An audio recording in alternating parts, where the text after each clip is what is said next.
ones. What's felt as business is being minded and lives are being carried on because race still matters and ignorance still lives. Black lives matter. And everyone seems to forget that in the brain we all have gray matter, which is an equal mix of black and white. I was 14 when it hit me and was felt the hardest, in pink tights and a leotard marking choreography because I was casted as an understudy for a role and I was honored to be the youngest and the only so black, but I had no idea that the whole ordeal would screw with my heart because I was 14, which is 7 plus 7, and my niece is only 7 years old and she takes dances and is the only black one, just like I was. And the other day in class, another child told her, "Skylar, you're not cute." And how and why, that's what I can't comprehend, because all of the hate that's occurring and causing black sons and fathers' deaths is sin created by grown men, not 7-year-old girls who can only claim basic math skills, ABC and 1, 2, 3 literacy, and learning to logically think as milestones.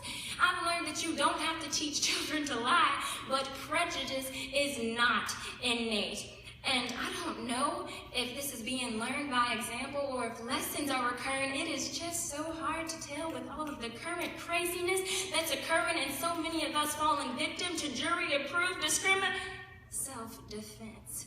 And if grown men can't defend themselves in life, I don't know how to help my 7-year-old niece take care of herself in life, or at the dance studio where I received the role but did not receive the actual part the next year. When I reminded them that understudies always get the role, they told me that they simply changed the rules. And I was 14, almost 15, and I watched the performances from the damn wing, pink point shoes on, because pink is the closest color to the default flesh tone white, and it clashed against my blackness in the stage wings, and I wasn't illuminated by the stage lights and the Tchaikovsky's Nutcracker performance of the Waltz of the Snowflakes. So I danced full out there and held my salt water in my eyes, because that's when I understood at 14, she's only 7. It's 2015 and it still applies. I watched the snowflake dancers breeze past me with tears brimming in my eyes and realized that for them, the only thing worse than no snow is dirty snow. I didn't know what I was, but now I know I'm not black enough.